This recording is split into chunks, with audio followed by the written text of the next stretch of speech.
Hey everyone, welcome to a first look at the DraftKings NBA slate for Friday, January 31st.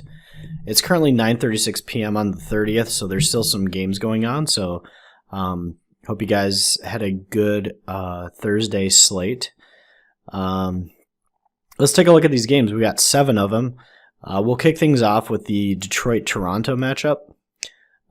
So as usual, I like to go down game by game and take a look at who's in, who's out, some of the matchup potentials, and think a little bit about where we might like to target some guys. So, Andre Drummond, Siakam, looks like Derrick Rose is in play, Van Fleet, Lowry, all these guys are in play. Luke Kennard's still been out for Detroit for quite a while now. Also, Marc Gasol out for Toronto, which could open some things up for Serge Ibaka at 6.9 is a pretty good price point. And despite Andre Drummond being a prolific rebounder and double-double machine, he's not necessarily a great defender. And Ibaka, who has some speed and agility still at his age and can stretch things out and stuff, could be in a pretty good spot at 6.9. Not sure what Van Fleet was up to tonight. He played against Cleveland, and it looks like he put up 36.75 fantasy points, went 3 of 13 from the field, so didn't shoot very well, so his price kind of remains flat. This could be a pretty good spot for Van Fleet. I like his price point there.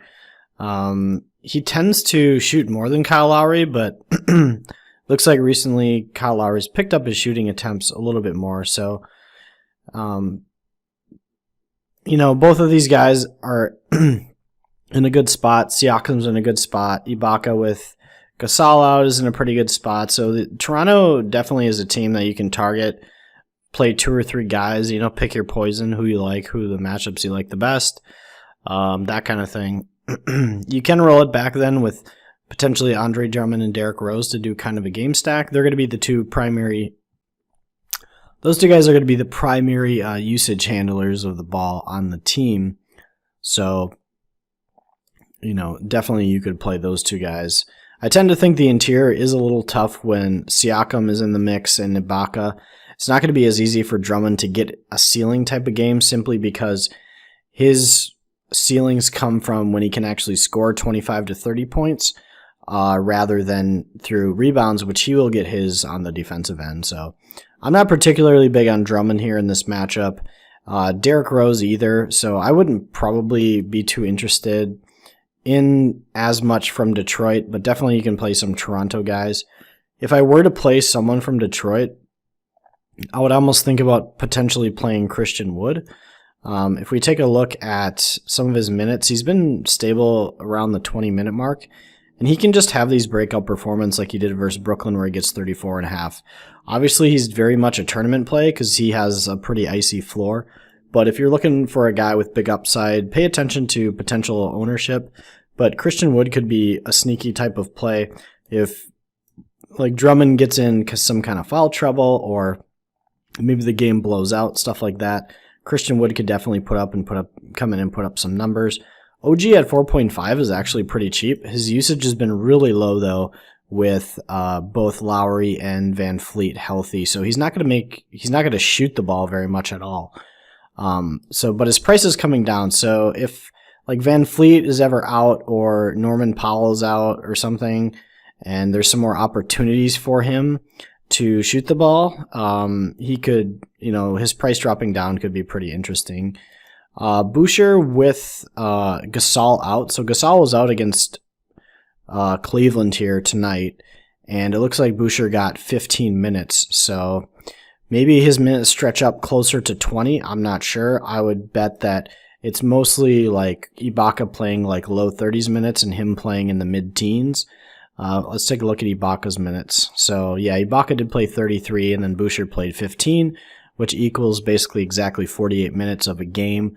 So look for Ibaka to be 30 to 34 or 5 minutes, and then Boucher to be the remainder of those minutes to equal 48. So Boucher could potentially be in play. If Ibaka were to get into foul trouble or something, he could come in and pick up some minutes. So he's an interesting tournament play. Rest of these guys down here I'm not too interested in. Maybe Bruce Brown, but I'd really want to know that he's getting mid-20s minutes for me to want to potentially even roster him, but not really going to be a priority or anything. So that's about it from this game. Let's go on. Dallas-Houston. Looks like Doncic is out. What happened to him? I didn't really hear anything. He's got some kind of ankle. Oh, he rolled his ankle during Thursday's practice. Oh, okay, that's a kind of a bummer. I'd like to see Doncic play versus Houston. Could be kind of a barn burner.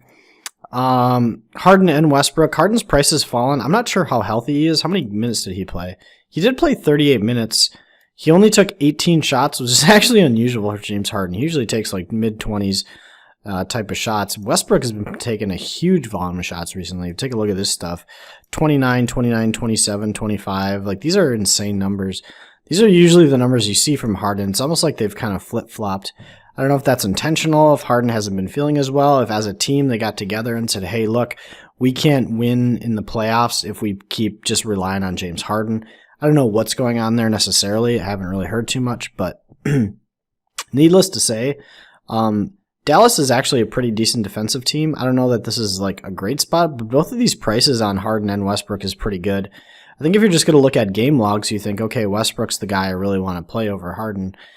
So you'd have to do more research to differentiate the two. So I haven't done any of that, so I'm not going to like take a pick or anything here.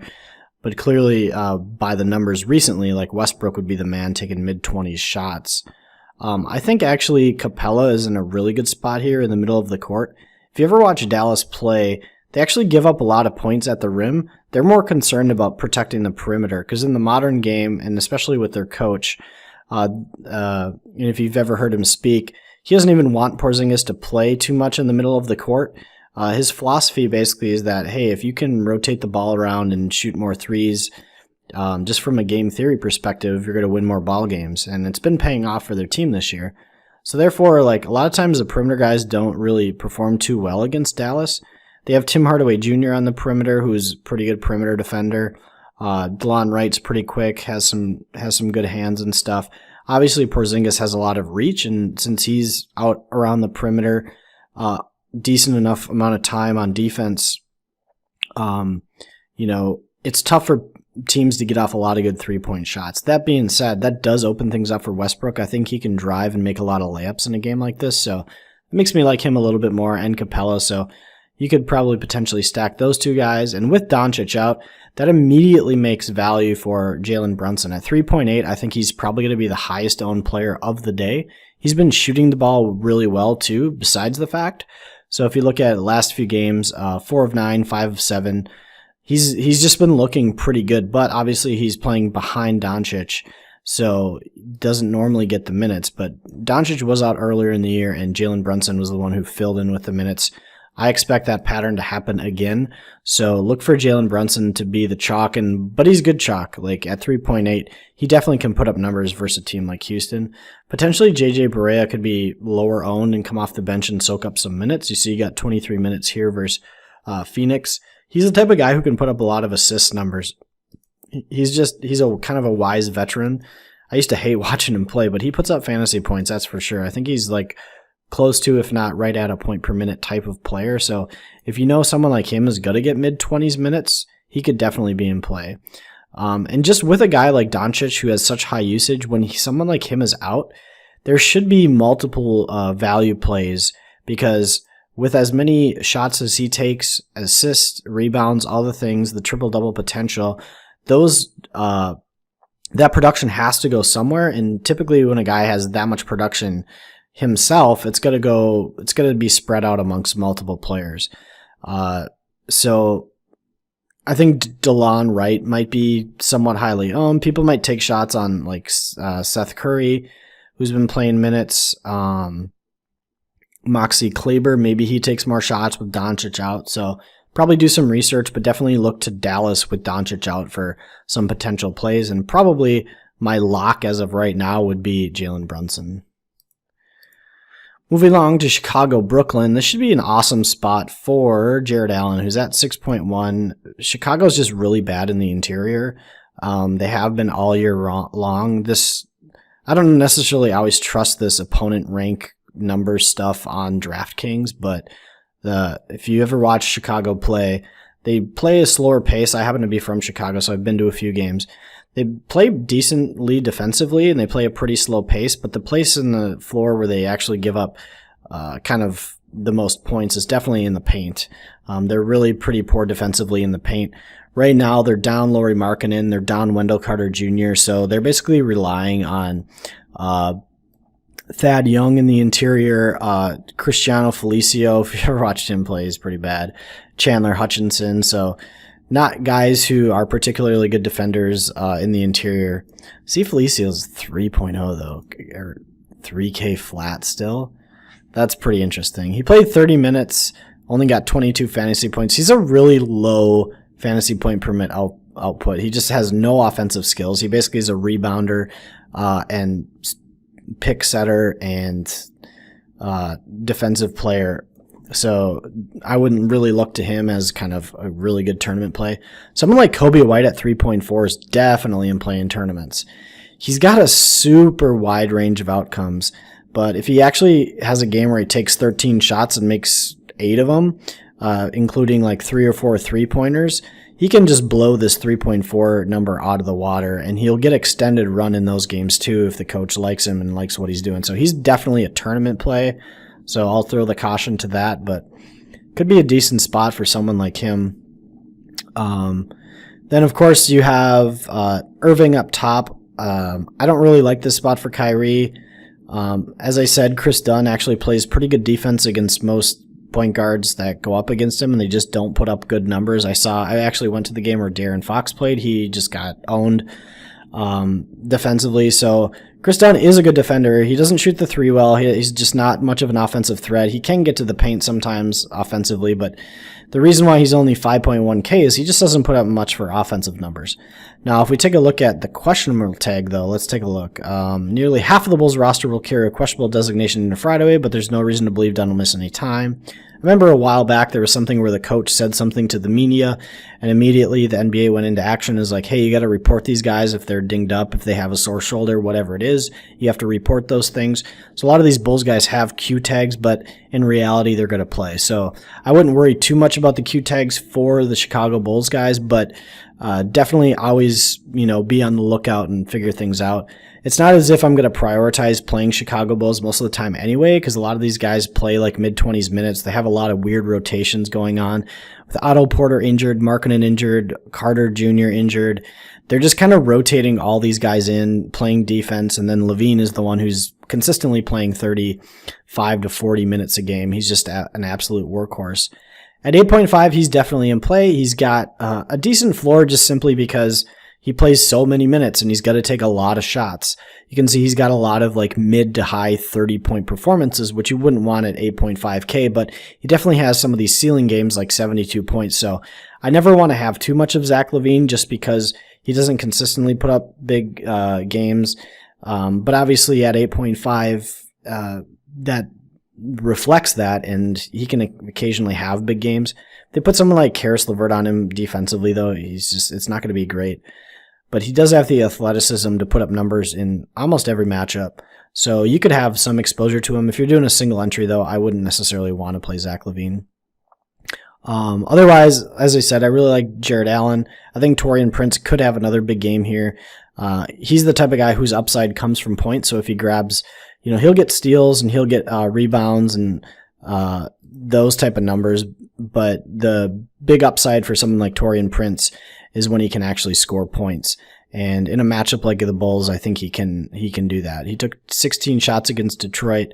Pretty good night shooting. That's really all it takes for someone like him. He's never really a cash play just because he has a lot of these 13, 15 point type of performances where he doesn't score at all.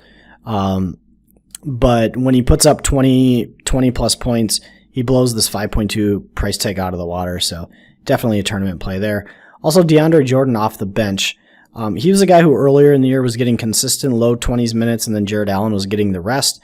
It's kind of been more variable recently, but he's a guy who you could take a shot on in a tournament, especially against a team like the Bulls who's really weak in the interior, and on the second team, he should dominate the second team in the interior. So I think DeAndre Jordan's another interesting tournament play. So let's move on to the next game, trying to keep this as quick as possible.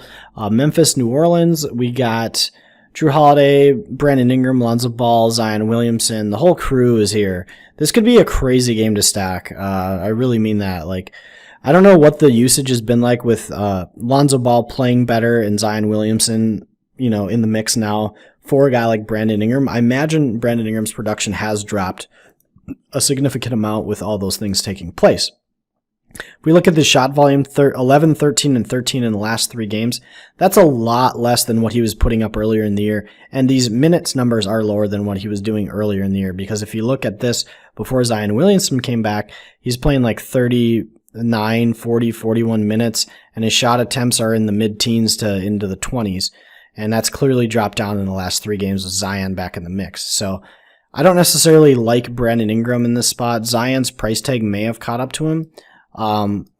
And I don't really know. He's a question mark right now, right? Like, you don't know his potential. You don't know how many minutes they're necessarily going to play him each night. 27, then up to 30 minutes here against Cleveland. You got to keep in mind, though, Cleveland's a really, really soft matchup. So you never really know. But he clearly could be a tournament play at 7K. Maybe he's a guy who in a couple weeks is 8.5 to 9K, and you're just like, remember when he was 7K? So definitely keep an eye on someone like Zion Williamson and Lonzo Ball. They could actually be 2 guys who, you know, Lonzo 2 for 10. When he doesn't shoot but still puts up 30 fantasy points and only scores 5 actual game points, he's got really big upside at 7K flat. You would have thought that earlier in the year. You never would have paid for that, but now he's playing consistent mid-30s minutes. So you could actually go with a game stack here for sure. This is going to be fast-paced. Guys on both sides of the ball are pretty good priced. I think you could play 3 guys from each side of the ball in this matchup. I'm not going to really break it down and talk about too many individual guys because there's a lot of plays that you could make in this particular game. But definitely look, if you want to do a game stack, and I think once the other big analysis guys come out, they're probably going to say the same thing. It's just so blatantly obvious that there's real big game stack potential here. So let's move on to Denver, Milwaukee. Denver is playing tonight. That game's going on right now, I believe. Milwaukee, one of the better defensive teams in the league. Antetokounmpo is questionable. He missed. Sounds like he could return Friday. I don't necessarily know what to do here. I'm going to be really, really honest. In general, I would not think this is a high enough pace game. It's kind of weird. Denver plays at a pretty slow pace. Milwaukee can play at a pretty blitzing pace. So how do those 2 things balance out? You see some of these Denver guys' prices dropped, but that's reflective of the fact that they're going up against Milwaukee. In general, I don't know. This feels like a stay away kind of thing, especially if Giannis is back. I don't know who I would really target here and feel all that good about.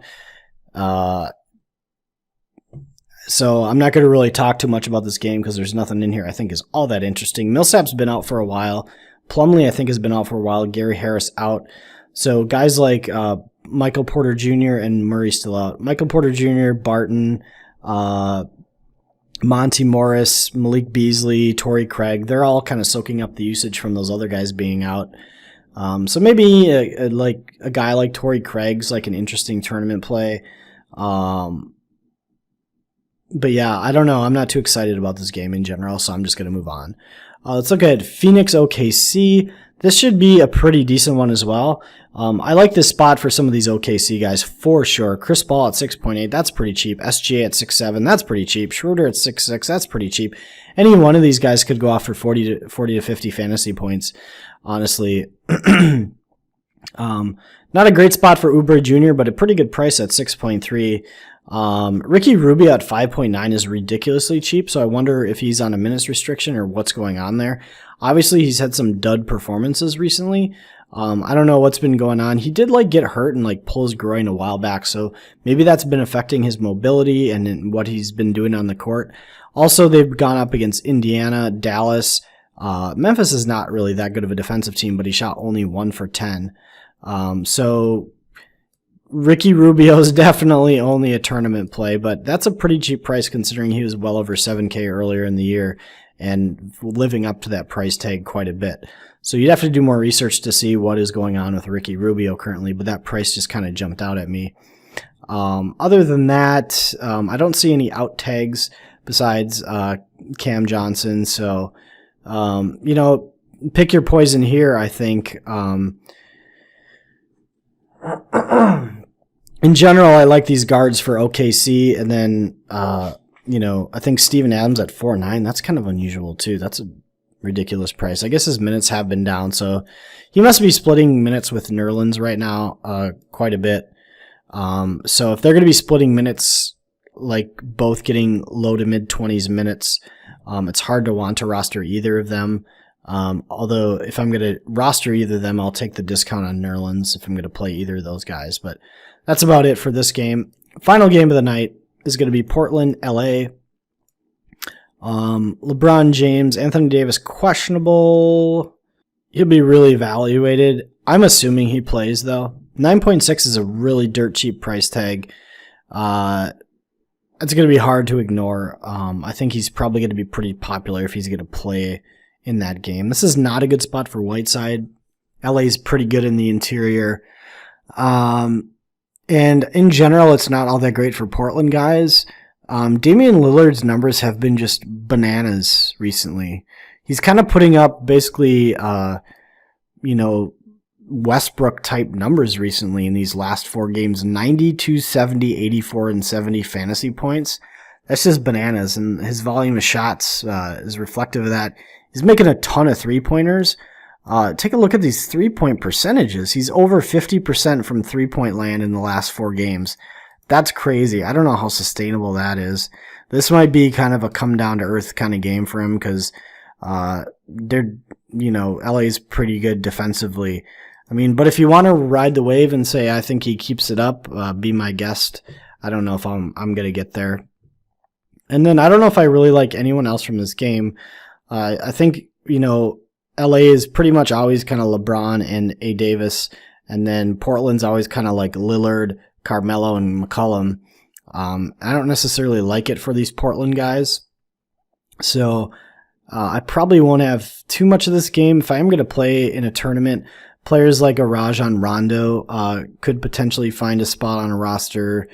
Same with like Danny Green. If some of those guys actually make, you know, 4 or 5 3-pointers in a game, they can easily exceed their price through a few rebounds and steals and assists here and there to go along with it. So that's about it for that game, and that's it for the slate. Those 7 games. I hope you guys got something from this. As always, this is just a quick first take.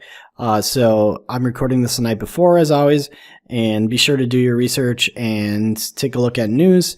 And, you know, as always, have fun, and we'll see you guys next time.